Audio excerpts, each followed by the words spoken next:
The wagon lurched to a stop in front of the weathered ranch house, just as the sun began its descent behind the Colorado mountains. And Delilah Norton knew with absolute certainty that if she did not find help soon, her children would not survive the coming winter. She sat frozen on the driver's bench, her hands still gripping the reins though the horse had already halted from exhaustion.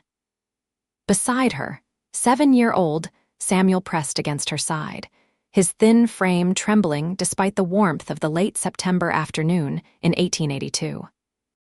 Behind them in the wagon bed, 5-year-old Margaret slept fitfully among their meager belongings, her small face flushed with fever that had plagued her for 3 days now. The ranch before them was modest but well-maintained, with a main house that showed signs of recent repair and a barn that stood solid against the prairie wind. Corrals stretched out to the east, containing perhaps 20 head of cattle, and smoke rose from the chimney suggesting someone was home. Delilah had chosen this place purely by chance, or perhaps by desperation. After her husband Thomas died 4 months ago from a fall off a spooked horse, she had tried to maintain their small homestead outside Denver, but debts had piled up faster than she could manage. The bank had foreclosed 2 weeks ago, leaving her with nothing but the wagon, one tired horse, her children, and the clothes on their backs. She had heard through a friend that ranches further south toward Loveland sometimes needed help, and that a woman with determination might find work cooking or cleaning in exchange for shelter. It was a slim hope, but it was all she had. The front door of the ranch house opened, and a man stepped out onto the porch. He was tall, with broad shoulders that spoke of years of hard labor, and he moved with the easy confidence of someone comfortable in his own skin. Dark hair fell across his forehead, and even from this distance, Delilah could see the wariness in his eyes as he assessed the unexpected visitors. He looked to be in his late 20s, perhaps 30 at most, and wore the practical clothing of a working rancher. Worn denim trousers, a simple cotton shirt with the sleeves rolled up, and boots that had seen better days. "Can I help you, madam?" He called out, his voice carrying across the yard with a hint of concern rather than hostility. Delilah opened her mouth to respond, but no words came. The exhaustion of weeks on the road, the fear for her daughter's health, and the weight of her circumstances suddenly crashed down upon her. She felt Samuel's hand grip hers tightly. "Mama," he whispered urgently. "Mama, say something." She forced herself to stand on shaking legs, nearly losing her balance as the movement sent a wave of dizziness through her. "I am sorry to intrude, sir." "My name is Delilah Norton, and these are my children, Samuel and Margaret. I am looking for work in exchange for shelter. I can cook, clean, mend, tend animals, whatever you need." The man stepped off the porch and approached the wagon, his movements careful and non-threatening. As he drew closer, Delilah could see his face more clearly. He had strong features, weathered by sun and wind, and eyes the color of storm clouds that held an unexpected gentleness. A scar ran along his left jawline, faint but visible, giving him a rugged appearance. "Name is Nathan Riley," he said, tipping his hat slightly. "I own this place, such as it is." His gaze moved past her to the wagon bed, and his expression shifted to immediate concern. "That little one does not look well." "Margaret has a fever," Delilah admitted, her voice breaking slightly. "For 3 days now. I have been trying to keep it down with cool water, but I do not know what else to do." Nathan did not hesitate. "Get her inside. I have got a spare room with a decent bed. We will get her comfortable and see about breaking that fever." He was already moving toward the back of the wagon, reaching for the small bundle that was Margaret. "Wait," Delilah said quickly. "I have not yet explained. I have no money to pay you. I can only offer my labor and hope that will be sufficient trade for your kindness." Nathan paused and looked back at her, his expression unreadable. "Madam, we can discuss business arrangements after we see to your daughter. Right now, she needs help, and I am not the kind of man who turns away sick children. Now, if you will permit me." Delilah nodded, tears stinging her eyes at this unexpected mercy. Nathan lifted Margaret gently from the wagon, cradling her small form against his chest with surprising tenderness. The little girl stirred, opening her eyes briefly. "It is all right, sweetheart," Nathan said softly. "We are going to get you somewhere comfortable." Samuel scrambled down from the wagon bench and rushed to his mother's side. "Is Maggie going to be okay?" "I believe so," Delilah said, though she was not certain. She followed Nathan toward the house, her legs feeling like lead with each step. When had she last eaten a proper meal? She could not remember. The interior of the ranch house was cleaner than she had expected for a bachelor's dwelling. The main room served as both kitchen and living area, with a stone fireplace dominating one wall and a sturdy wooden table surrounded by 4 chairs in the center. Dishes were stacked neatly, and though the furniture was simple, it was all well maintained. A doorway led to what appeared to be sleeping quarters. Nathan carried Margaret into the bedroom and placed her carefully on a bed covered with a patchwork quilt. "There is a pitcher of fresh water on the dresser," he said, already moving to retrieve it. "And I have got some willow bark tea that might help with the fever. My mother used to make it when I was young." Over the next hour, Nathan proved himself not just capable but remarkably efficient. He brewed the willow bark tea and helped Delilah coax small sips between Margaret's lips. He brought cool cloths for her forehead and extra blankets to manage the chills that came with the fever. All the while, he kept up a gentle stream of conversation that seemed designed to distract both Delilah and Samuel from their worry. "This ranch belonged to my father," Nathan explained as he soaked another cloth in cool water. "He passed 2 years ago, left it to me and my brother. My brother, Paul, decided he preferred city life and moved to Denver last year. Bought out his share, so now it is just me and whatever help I can hire when I need it." "It seems a lot of work for one man," Delilah observed, wringing out a cloth herself. "It is," Nathan admitted, "but I manage. Got a good relationship with some of the other ranchers around here. We help each other during branding season, roundups, that sort of thing." He glanced at Samuel, who stood uncertainly in the doorway. "Son, you look like you could use some food. What do you say we leave your mother to tend your sister and go see what we can rustle up in the kitchen?" Samuel looked to his mother for permission. Delilah nodded, though a part of her was reluctant to let him out of her sight, but Nathan had shown nothing but kindness, and the boy needed to eat. "Go ahead, Samuel. Mind your manners." In the kitchen, Nathan proved surprisingly adept at cooking.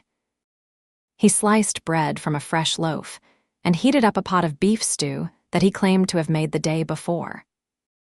Samuel ate hungrily, barely pausing between bites, and Nathan did not comment on the boy's obvious starvation, simply kept his bowl full until Samuel finally leaned back with a satisfied sigh. "That was really good, sir," Samuel said politely. "Thank you." "You are welcome, son." "And you can call me Nathan. No need for such formality around here." He prepared a tray with more food and a cup of tea. "Think your mother might be ready for some supper herself." When Nathan returned to the bedroom with the tray, he found Delilah slumped in the chair beside the bed, her head tilted forward in exhaustion. Margaret's breathing seemed easier, and her fever appeared to have broken slightly. He set the tray down quietly and gently touched Delilah's shoulder. She jerked awake instantly, her hand flying up defensively before she recognized him. "I am sorry, I must have dozed off. No need to apologize. When did you last sleep properly?" Delilah had to think about it. "I am not certain, a few days perhaps, and eat." She did not answer, which was answer enough. Nathan pushed the tray toward her. "Eat something. Your children need you healthy, and you will not be any good to them if you collapse." The food smelled heavenly, and Delilah's stomach cramped with hunger. She had been giving most of their rations to the children, taking only enough to keep herself going. Now, faced with a full bowl of stew and fresh bread, she could not resist. She ate quickly, almost desperately, and Nathan tactfully busied himself checking on Margaret so she would not feel watched. When she finished, Delilah felt marginally more human. "Thank you, Mr. Riley. You have been extraordinarily kind to strangers." Just Nathan, please, and it is no trouble. He checked Margaret's forehead again. Fever is coming down, that is a good sign. She should sleep through the night, and by morning I expect she will be much improved. I hope you are right. Delilah looked around the small room. You mentioned a business arrangement. I truly can offer my labor in exchange for shelter, at least until I can get on my feet and find something more permanent. I am a hard worker, I promise you that. Nathan leaned against the wall, considering her words carefully. I will be honest with you, Mrs. Norton. I could use the help. Keeping up with the cattle, the horses, maintaining the property, cooking, cleaning. It is more than one person can reasonably handle, but I do not want to take advantage of someone in a desperate situation. You would not be taking advantage, Delilah insisted. I am offering freely. I need somewhere safe for my children, and you need help around the ranch. It seems a fair trade to me. All right, then. Here is what I propose. You and your children stay here. You handle the cooking, cleaning, and whatever else you are comfortable with around the house and property. In exchange, I provide room and board for all three of you. We will call it an even trade, no money involved. If after a month or so you want to move on, no hard feelings. If you want to stay longer, we renegotiate. Does that sound fair? It sounded more than fair. It sounded like salvation. Yes, very fair. Thank you, Nathan. Good. Now, let us get you and your boy settled for the night. There is another bedroom just across the hall. Nothing fancy, but the bed is solid and the blankets are clean. Samuel can sleep in there with you for now, and we will figure out a better arrangement once your daughter is well. That first night under Nathan Riley's roof, Delilah lay awake long after Samuel had fallen asleep beside her. Through the thin wall, she could hear the soft sounds of Margaret's breathing, steadier now than it had been in days. The house creaked and settled around her, the wind whispered against the windows, and for the first time since Thomas had died, she felt something that resembled hope. She thought about Nathan Riley, about his unexpected kindness, and the gentle way he had handled her sick daughter. He was younger than Thomas had been, probably only a year or two older than Delilah's own 24 years. There was a loneliness about him that she recognized, the particular solitude of someone who had built a life but had no one to share it with. She wondered what had kept him from marrying, a man who clearly had a good heart and a productive ranch, but those were thoughts for another time. Tonight, she simply needed to rest and be grateful for the mercy they had been shown. Morning came with the crow of a rooster and the smell of coffee brewing. Delilah woke, disoriented for a moment, before remembering where she was. Beside her, Samuel still slept soundly, his face peaceful in a way it had not been for weeks. She slipped out of bed carefully and padded across the hall to check on Margaret. Her daughter was sitting up in bed, looking tired but notably improved. The flush had faded from her cheeks and her eyes were clear. "Mama," Margaret said, her voice hoarse but steady. "Where are we? Somewhere safe, darling." Delilah pressed a kiss to her forehead, relieved to find it cool. "How do you feel? Thirsty and hungry?" "That is a very good sign." "Let me get you some water, and then we will see about breakfast." In the kitchen, Nathan was already up and moving about. He had the coffee brewing and was slicing bacon onto a skillet. He looked up when Delilah entered and offered a slight smile. "Morning. How is the little one?" "Much better." "The fever broke completely, and she is asking for food." "That is excellent news. I am making breakfast for everyone. Hope you do not mind that I started without you. Old habit, being up with the sun." "Not at all. In fact, if this arrangement is going to work, you should let me take over the cooking. That was part of our agreement." Nathan flipped the bacon with practiced ease. "Fair enough. But maybe let me finish this batch since I have already started. You can take over beginning with lunch." Delilah accepted this compromise, and instead busied herself with setting the table and helping Margaret and Samuel get settled for breakfast. The meal was simple but hearty. Bacon, eggs, fresh bread with butter, and coffee for the adults. Margaret ate carefully, her appetite returning slowly, while Samuel seemed determined to make up for weeks of sparse meals. As they ate, Nathan outlined the basic routine of the ranch. I am usually up around dawn to check on the cattle and horses. That takes a few hours depending on what needs doing. I try to come back around midday for lunch, then work on whatever else needs attention. Repairs, mending fences, preparing for winter. This time of year, there is always something. What would you like me to focus on besides meals? Delilah asked. Whatever you think needs doing. I will confess the house has gotten away from me a bit. I keep it from falling into complete disorder, but a woman's touch would probably improve things considerably. There is also a garden out back that could use attention. I planted it in spring, but have not had time to keep up with it properly. I can do that. I maintained a garden at our homestead. Do you have chickens? Half a dozen. They mostly fend for themselves, but they could probably use better care. I will see to them as well. Over the following days, a routine emerged. Nathan rose early and headed out to tend the livestock, while Delilah managed the household. She cleaned thoroughly, scrubbing floors and windows until the house gleamed. She organized the pantry, mended Nathan's worn clothes, and took over all the cooking. The garden proved to be in better shape than Nathan had suggested, with tomatoes, squash, and beans all needing harvest. She enlisted Samuel's help, and together they gathered the vegetables and began preserving what they could for winter. Margaret recovered slowly but steadily, and within a week, she was well enough to play quietly in the house. Samuel proved himself eager to help with anything asked of him, and Nathan began teaching him small tasks around the ranch: how to properly curry a horse, how to check for loose boards in the fence, how to scatter feed for the chickens. During these first weeks, Delilah began to notice small things about Nathan Riley. The way he always removed his hat when entering the house, a habit of respect his mother must have instilled. The care he took with the animals, speaking softly to skittish horses and handling even the most stubborn cattle with patient firmness.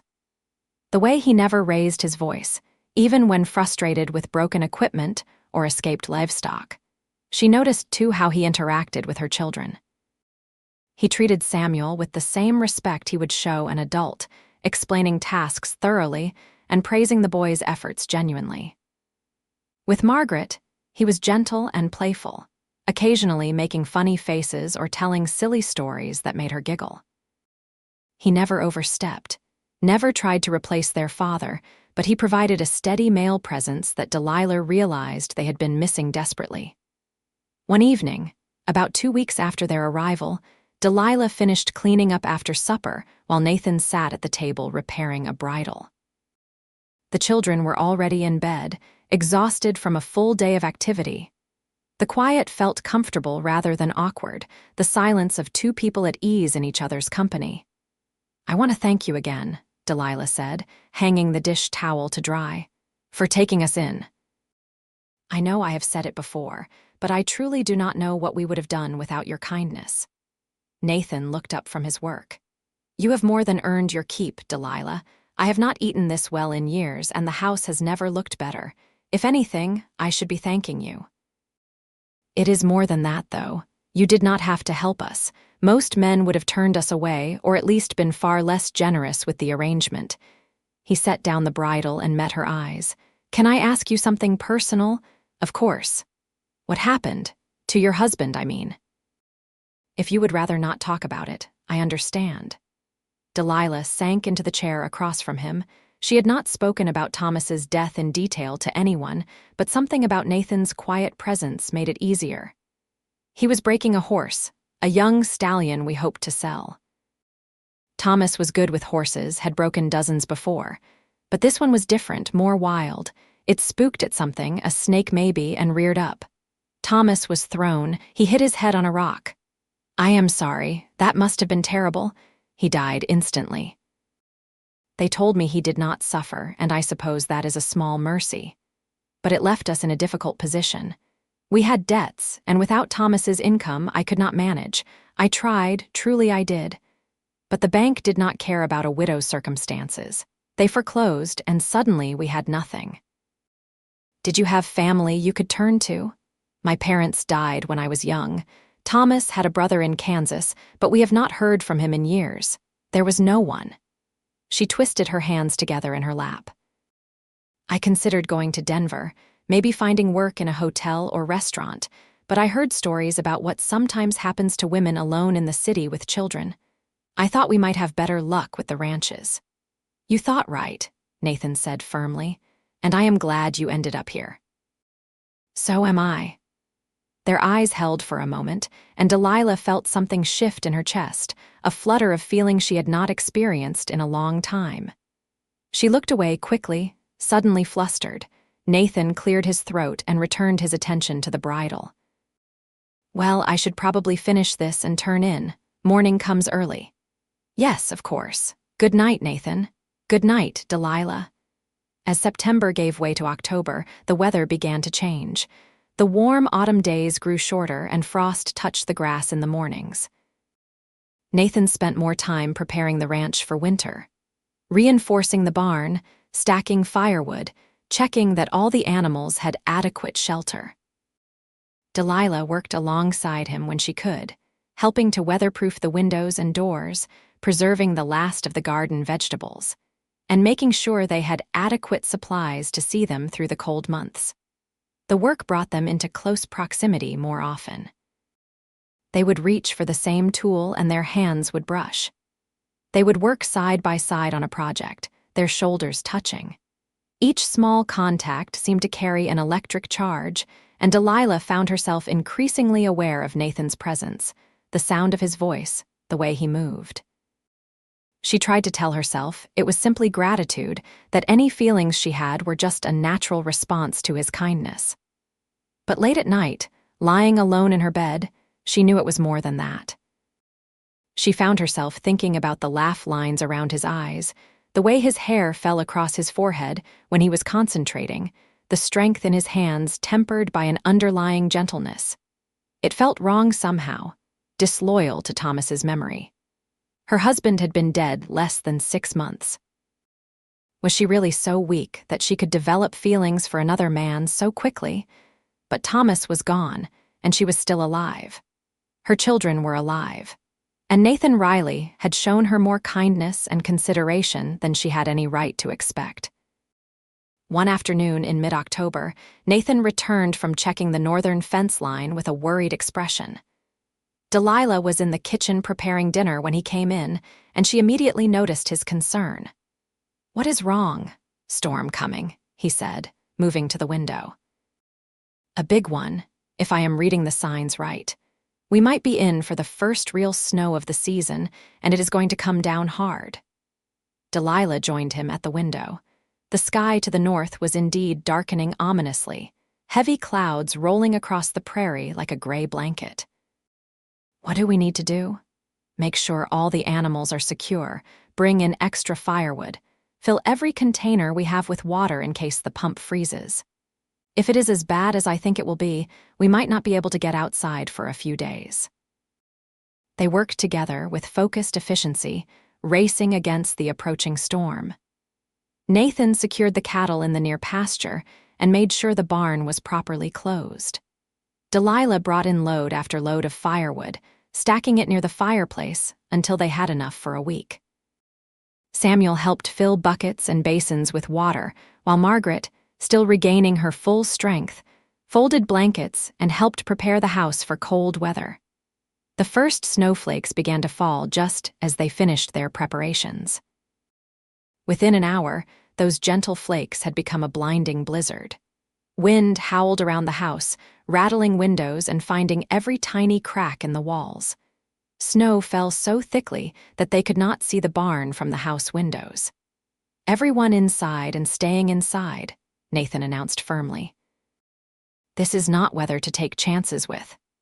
That night, they gathered close to the fireplace for warmth as the temperature dropped rapidly. Nathan had been right about the severity of the storm. Snow piled against the windows, and the wind sounded like a living thing trying to force its way inside. The children were nervous at first, jumping at every loud gust, but Nathan distracted them with stories of other storms he had weathered, making them dramatic and funny to ease their fears. Delilah found herself watching him as he entertained her children, his face animated in the firelight. He would be a good father, she thought. The realization struck her with surprising force. He had the patience, the kindness, the strength. Any children he might have would be fortunate indeed. The storm lasted 3 days. They were trapped inside, venturing out only briefly when the wind died down enough to check on the animals and gather more firewood. The forced proximity could have been awkward, but instead, it felt natural, even comfortable. They played games with the children, told stories, and worked on small indoor projects. Nathan taught Samuel to carve simple shapes from wood scraps, while Delilah showed Margaret how to sew basic stitches. In the evenings, after the children had gone to bed, Nathan and Delilah would sit by the fire and talk. They spoke of their childhoods, their families, their dreams and disappointments. Delilah learned that Nathan had once hoped to expand the ranch significantly, to build it into one of the major operations in the region, but his father's death had put those plans on hold. He had been engaged once, to a girl from Denver, but she had ultimately decided ranch life was not for her and had broken it off. The experience had left him cautious about opening his heart again. "I suppose I convinced myself I was better off alone," Nathan admitted one night, staring into the flames. "Easier to focus on the work, not worry about anyone else's needs or wants." "And now?" Delilah asked softly. He turned to look at her, the firelight casting shadows across his face. "Now I am thinking I might have been wrong about that." The air between them seemed to thicken with unspoken words. Delilah felt her heart beating faster, her breath coming shorter. Nathan reached out slowly, giving her every opportunity to pull away, and gently touched her cheek. "Delilah," he said quietly, "I need you to know something. These past few weeks, having you and your children here, it has made me realize how empty this place was before. How empty I was. I know the circumstances that brought you here were difficult, and I do not want you to feel obligated in any way, but I need to be honest. I have developed feelings for you, strong feelings." Delilah's breath caught. "Nathan, You do not have to say anything," he continued quickly. "I know you are still grieving your husband. I am not asking you to feel the same way. I just needed you to know where I stand." But Delilah found she did want to say something.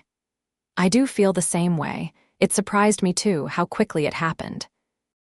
Part of me feels guilty, like I am betraying Thomas's memory. But another part knows that Thomas would want me to move forward, to find happiness again. He loved me too much to want me to spend the rest of my life alone." Nathan's hand was still on her cheek, warm and steady. "I do not want to rush you into anything. We can take this as slowly as you need." "I do not want slow," Delilah whispered.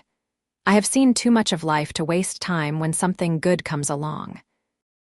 I want to be honest about what I am feeling, and what I am feeling is that I care for you deeply, Nathan Riley." He leaned in slowly, and she met him halfway. Their lips touched gently at first, tentative and exploratory, then with growing confidence and warmth.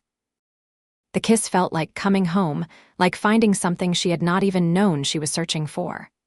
When they finally pulled apart, both were slightly breathless.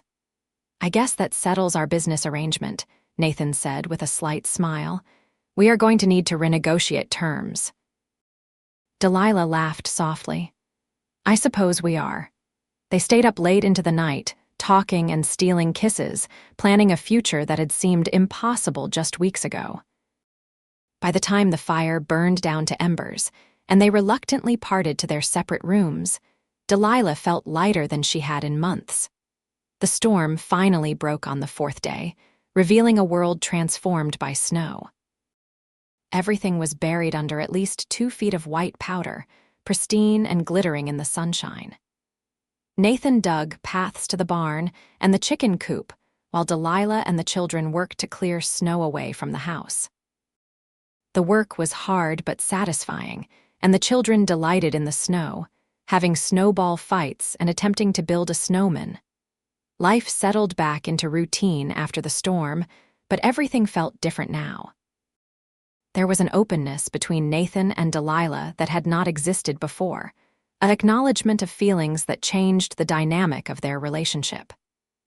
They were careful around the children, not wanting to confuse or upset them, but the looks they exchanged and the casual touches spoke volumes. Samuel noticed first. He approached his mother one morning while Nathan was out working. "Mama, are you and Nathan sweet on each other?" Delilah nearly dropped the pan she was washing. "What makes you ask that, sweetheart? He looks at you the way Papa used to, and you smile different now." There was no point in lying to him. Samuel was perceptive and he deserved honesty. "Would that bother you if we were?" Samuel considered this seriously.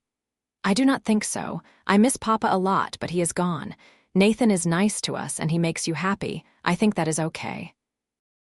Delilah knelt down to her son's level. "Your father will always be your father, and we will always remember him and love him.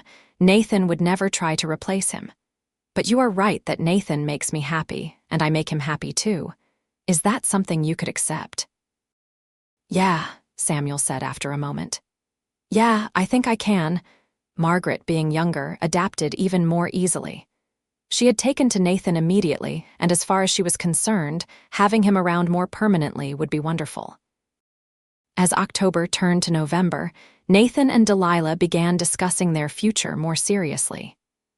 They took walks together when weather permitted, talking about what they wanted from life and how they saw things developing. "I would like to marry you," Nathan said one afternoon as they walked along the fence line, watching the cattle graze on what remained of the grass beneath the snow. "Not right away if you are not ready, but eventually, I want you to be my wife properly and legally. I want to adopt Samuel and Margaret if you will let me. I want us to be a real family." "I want that too," Delilah said, "but you are right that we should wait a bit. Let people get used to seeing us together. Let the children adjust more. Maybe in the spring." Spring sounds perfect. They decided to marry in April, after the worst of winter had passed and before the busy spring planting and calving season began. The engagement remained informal for the time being, just an understanding between them, but it felt solid and real. Winter deepened, bringing more snow and bitter cold. The ranch work became harder, and Nathan was grateful for Delilah's help. She proved herself capable with the animals, unafraid of the cold or the hard work. Together, they made sure the livestock survived the harsh weather, breaking ice on water troughs and ensuring adequate food supplies. The forced closeness of winter brought them even nearer. They developed the easy comfort of a long-married couple, finishing each other's sentences and working together with seamless coordination. In the evenings, they would sit together by the fire, Nathan's arm around Delilah's shoulders, while the children played or read. It felt domestic and right, like this was how life was always meant to be. Christmas came, and Nathan insisted on making it special for the children. He rode into Loveland before a storm hit and returned with small gifts. A wooden horse he had commissioned from the local carpenter for Samuel, a rag doll with a painted face for Margaret, and for Delilah, a beautiful shawl in deep blue wool. Delilah had been working in secret on gifts of her own. A new shirt for Nathan that she had sewn from fabric she found in the house, mittens for both children knitted from unraveled yarn. They celebrated quietly but joyfully, roasting a chicken that Nathan had purchased in town and making special treats. They sang carols together, Nathan's deep voice blending with Delilah's clear soprano, while the children chimed in enthusiastically, if not always accurately. It was the best Christmas Delilah had experienced in years, and she went to bed that night feeling profoundly grateful for the unexpected turn her life had taken. January brought more hardship. A particularly brutal cold snap killed 2 of Nathan's cattle, a significant financial loss. Then the main water pump froze and had to be laboriously thawed and repaired. Nathan worked himself to exhaustion trying to keep everything running, often coming in at night so tired he could barely eat before collapsing into bed. Delilah did everything she could to ease his burden. She took over more of the animal care, insisted he rest when possible, and made sure he ate properly and stayed warm. One night, when he came in half frozen after spending hours repairing a section of fence that had collapsed under snow weight, she drew him a hot bath and would not take no for an answer. "You are going to make yourself sick," she scolded gently as she helped him remove his frozen coat. "The fence will still be there tomorrow." "It needs to be secure before the next storm," Nathan protested, but his voice was weak with exhaustion. "And it will be, but you are no good to anyone if you work yourself to death." She guided him to the chair she had placed near the fireplace, where a large basin of hot water steamed invitingly. "Now sit down and warm up." Nathan was too tired to argue. He sank into the chair and let Delilah help him remove his boots and socks. She knelt before him, checking his feet for frostbite, her hands gentle but thorough. "You need to be more careful," she said softly, wrapping his feet in warm towels. "You matter too much. To me, to the children, we need you." Nathan reached down and tilted her chin up so their eyes met. "And I need you, all of you. I do not know how I managed before you came." "We take care of each other," Delilah said simply. "That is what family does." Family, the word hung between them, full of promise and meaning. February brought a surprise visit from Nathan's brother, Paul. He arrived unannounced one afternoon, driving a hired wagon from Loveland. He was taller than Nathan, with lighter hair and sharper features, dressed in the fine clothes of a successful businessman. "Paul." Nathan seemed genuinely pleased to see his brother despite the surprise. "What brings you all the way out here?" "Business in Loveland," Paul explained, stepping into the house and removing his hat. "Thought I would take the opportunity to check on you." His gaze landed on Delilah and the children with obvious curiosity. "I see you have company." Nathan made introductions, and Delilah could see Paul assessing her, calculating. She kept her expression pleasant but neutral, determined not to be intimidated. Over dinner, Paul caught Nathan up on his life in Denver. He had started a successful freight company and was engaged to be married to the daughter of a prominent merchant. He spoke enthusiastically about city life, the opportunities it offered, the modern conveniences. "You should consider selling this place and joining me in Denver," Paul said as Delilah served coffee. "You could buy into my business, make a real fortune. This ranch life is so limiting." "I am happy here," Nathan said firmly. "This is my home." Paul glanced at Delilah. "And I suppose you have other reasons to stay now?" "I do," Nathan confirmed. "Delilah and I are planning to marry in the spring. She and her children are going to stay here permanently." Paul's eyebrows rose. "That is sudden, is it not? How long has she been here?" "Long enough for me to know what I want," Nathan said, a slight edge entering his voice. "I would appreciate it if you would keep your concerns to yourself." The tension at the table was palpable. Delilah excused herself to put the children to bed, giving the brothers privacy to talk. She could hear their voices rising and falling in the next room, but she could not make out words. When she returned, Paul was preparing to leave. "I should get back to town before dark," he said, wrapping his scarf around his neck. "Nathan, think about what I said." "The offer stands if you change your mind." He nodded politely to Delilah. "Mrs. Norton, it was interesting to meet you." After Paul left, Nathan stood at the window watching the wagon disappear into the distance. Delilah came up beside him. "He does not approve of me." "Paul does not approve of anything that is not his idea," Nathan said. "Do not take it personally. He has always been this way, thinking he knows what is best for everyone." "He might have a point about one thing, though," Delilah said carefully. "We have not known each other very long. Some people might think we are rushing into this." Nathan turned to face her fully. "Do you think we are rushing?" "No," she admitted, "but I worry what others will say." "Let them say what they want. I know my own heart and I know yours. That is all that matters." He took her hands in his. "Unless you are having doubts." "No doubts," Delilah assured him. "Just concerns about making things difficult for you." "The only thing that would make my life difficult is if you decided not to marry me. Everything else we can handle together." March brought the first hints of spring. The snow began to melt, revealing brown grass that would soon green up with warmer weather. Birds returned, filling the air with song, and the days grew noticeably longer. Nathan and Delilah began making concrete plans for their wedding. They decided to have a simple ceremony in Loveland, at the small church there, with just a few witnesses.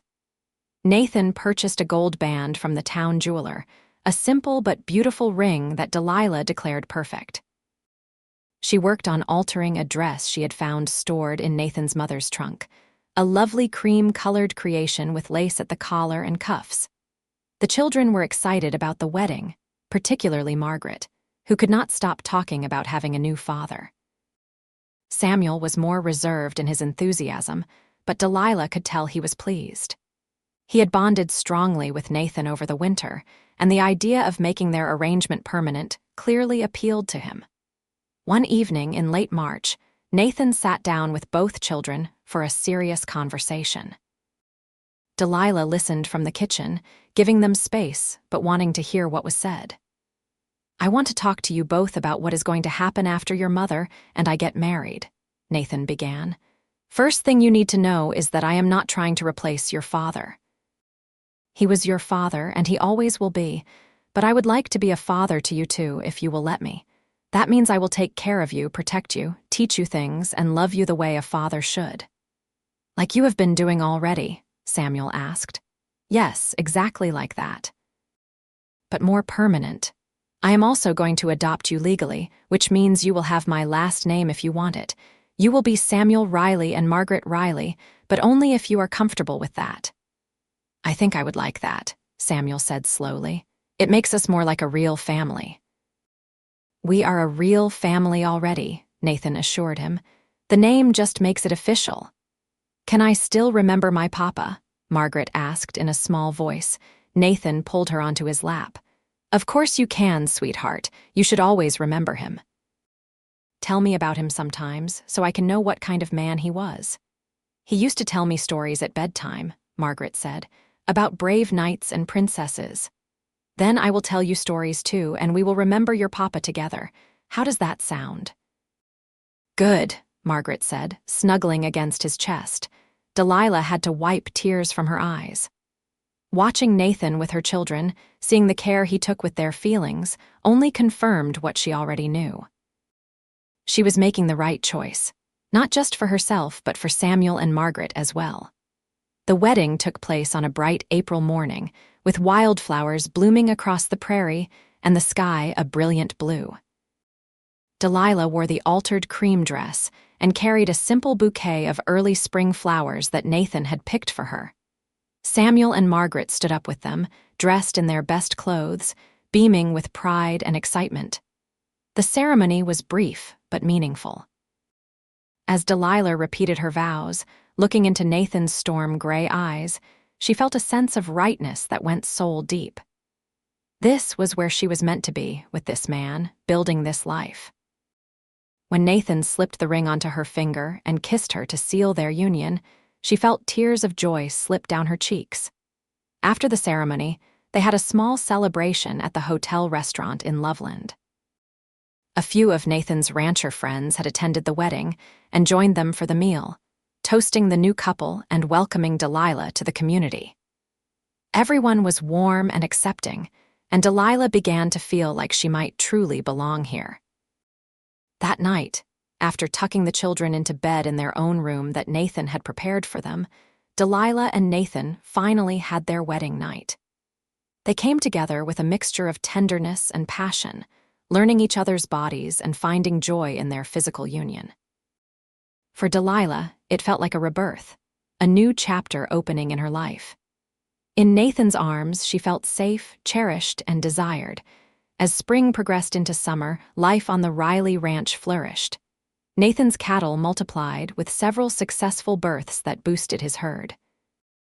The garden Delilah planted produced abundantly, providing fresh vegetables for their table and plenty to preserve for winter. Samuel took on more responsibilities around the ranch, proving himself a capable young worker. Margaret started learning her letters and numbers from Delilah, showing a quick mind and eager curiosity. Nathan and Delilah settled into married life with remarkable ease. They worked together seamlessly, whether it was running the ranch or raising the children. They laughed together, occasionally argued but always resolved their differences respectfully, and grew closer with each passing day. The physical intimacy of marriage added a new dimension to their relationship, deepening their emotional bond. In August, Delilah realized she was pregnant. The discovery filled her with mixed emotions: joy at the prospect of a child with Nathan, but also nervousness about how Samuel and Margaret would react. She told Nathan first, catching him alone in the barn one evening. "I am going to have a baby," she said without preamble, watching his face carefully. Nathan's expression transformed from surprise to pure delight. He lifted her off her feet, spinning her around before setting her down carefully, suddenly mindful of her condition. "A baby, truly, truly. I am about 2 months along, I think. This is wonderful. We need to tell the children. They will be so excited." "Will they, though? What if they feel like we are trying to replace them or their father?" Nathan took her hands. "They are old enough to understand that a new baby does not change how much we love them. We will make sure they know that." They told Samuel and Margaret that evening after supper. To Delilah's relief, both children reacted with enthusiasm. Samuel immediately started talking about teaching the baby to ride, while Margaret wanted to know if it would be a sister so she could share her doll. "We will not know if it is a boy or girl until the baby is born," Delilah explained. "But either way, you will both be wonderful older siblings." The pregnancy progressed smoothly through the fall. Nathan was attentive and protective, sometimes overly so, insisting that Delilah rest more and not work too hard. She tolerated his concern with amused patience, understanding it came from love. As winter approached again, Nathan made sure everything was prepared well in advance. He wanted no stress on Delilah as her pregnancy advanced. The cellar was stocked with preserved food, firewood was plentiful, and the house was thoroughly weatherproofed.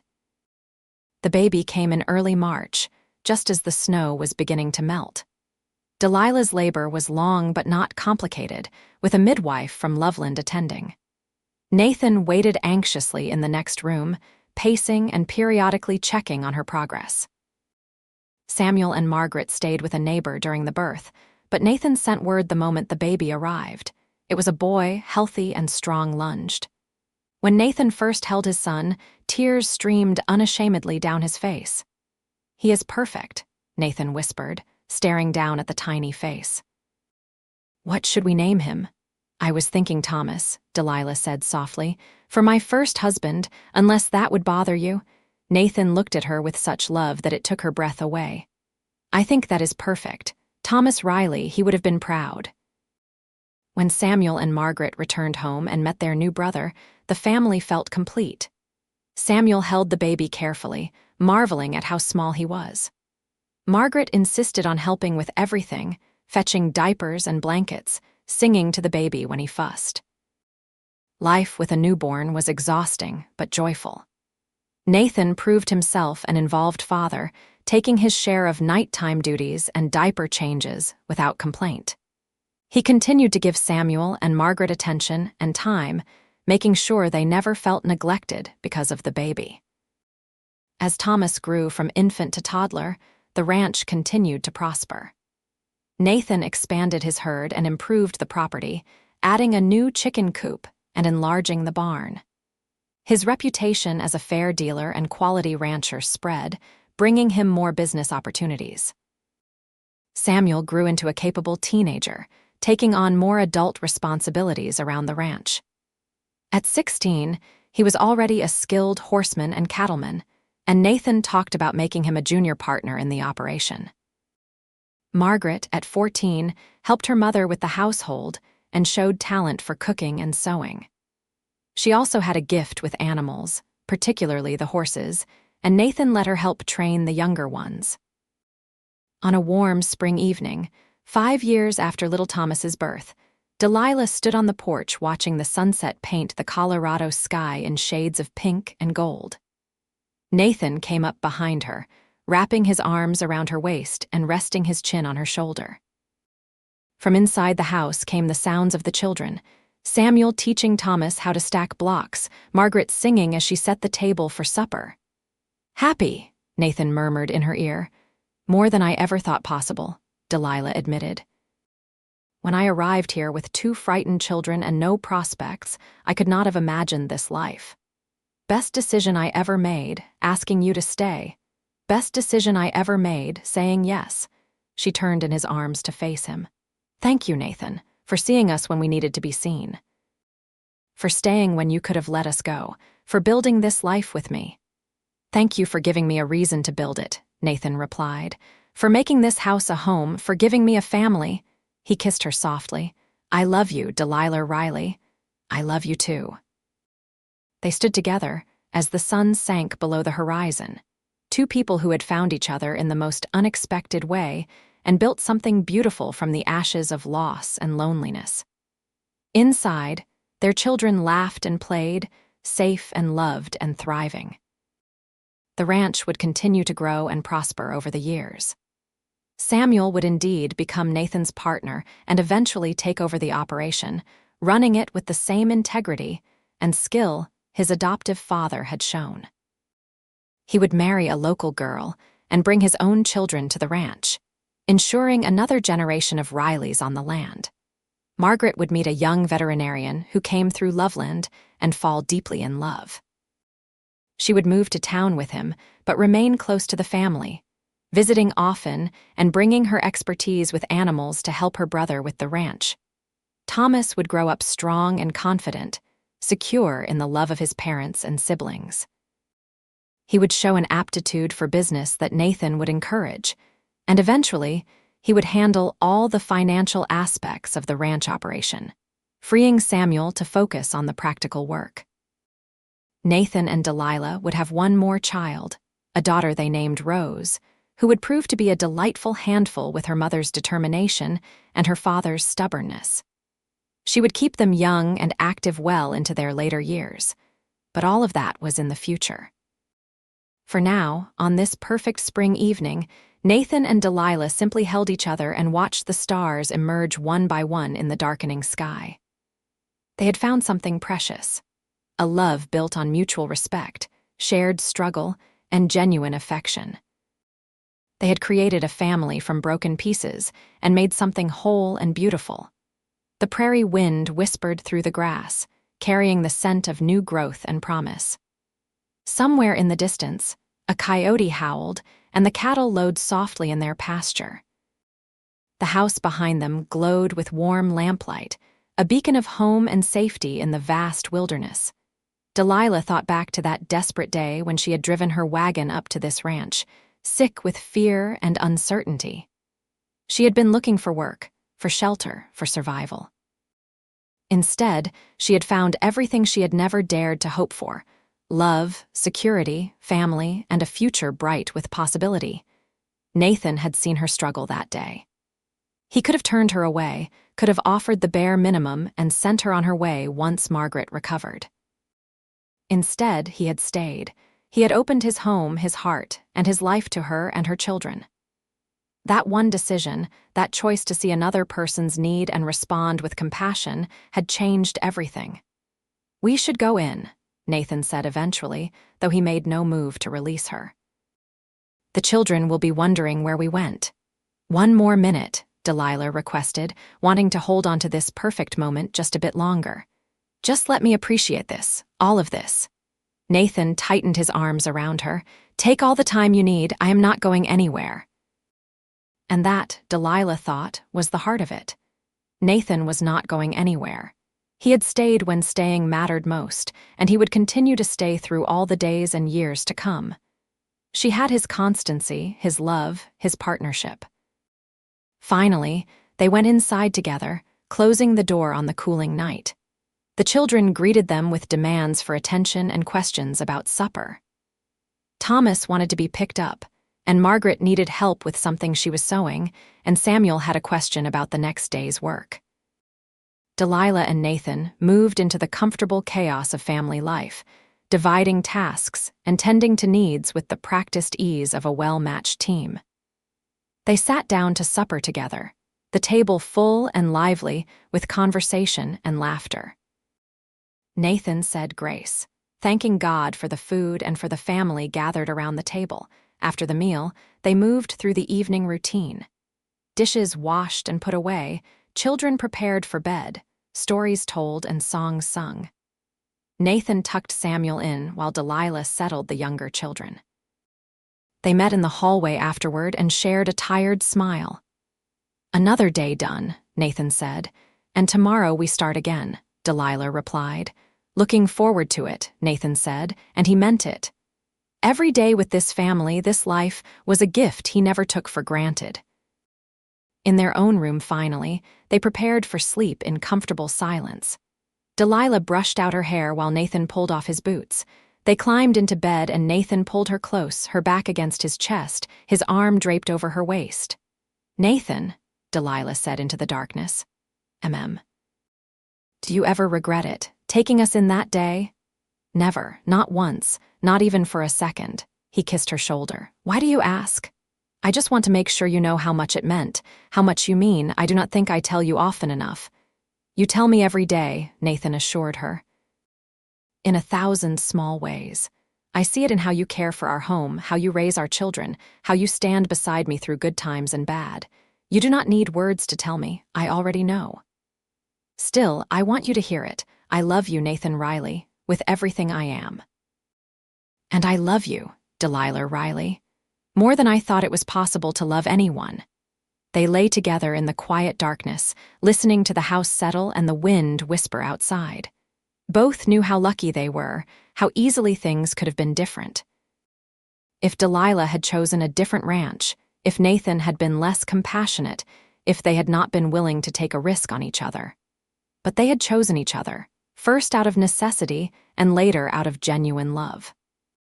They had built something real and lasting, something that would endure through whatever challenges life might bring. Sleep came gradually, pulling them down into dreams of tomorrow and all the tomorrows after that. Outside, the Colorado night deepened, stars wheeling overhead in their ancient patterns. The ranch rested, animals secure in their shelters, fences standing firm, and in the house, a family slept safe and content. Years later, when people asked Delilah and Nathan how they met, they would smile at each other and Nathan would say simply, "She needed help, and I happened to be there." But both knew it was more than that. It was not just that he had been there, but that he had chosen to stay. That choice, made in kindness and compassion, had blossomed into a love story that would last a lifetime and beyond. A testament to what was possible when people opened their hearts to each other's struggles and stayed to help build something better. The widow who had arrived at the ranch with 2 children and nothing but hope had found a home. The cowboy who had seen her struggle and stayed had found a family. Together, they had found a love that transformed their lives and created a legacy that would endure for generations. The end of their story was really just the beginning, the foundation upon which decades of shared life would be built. There would be challenges ahead, certainly. Harsh winters, difficult harvests, illnesses, and losses. But they would face everything together, their love growing deeper and stronger with each passing year.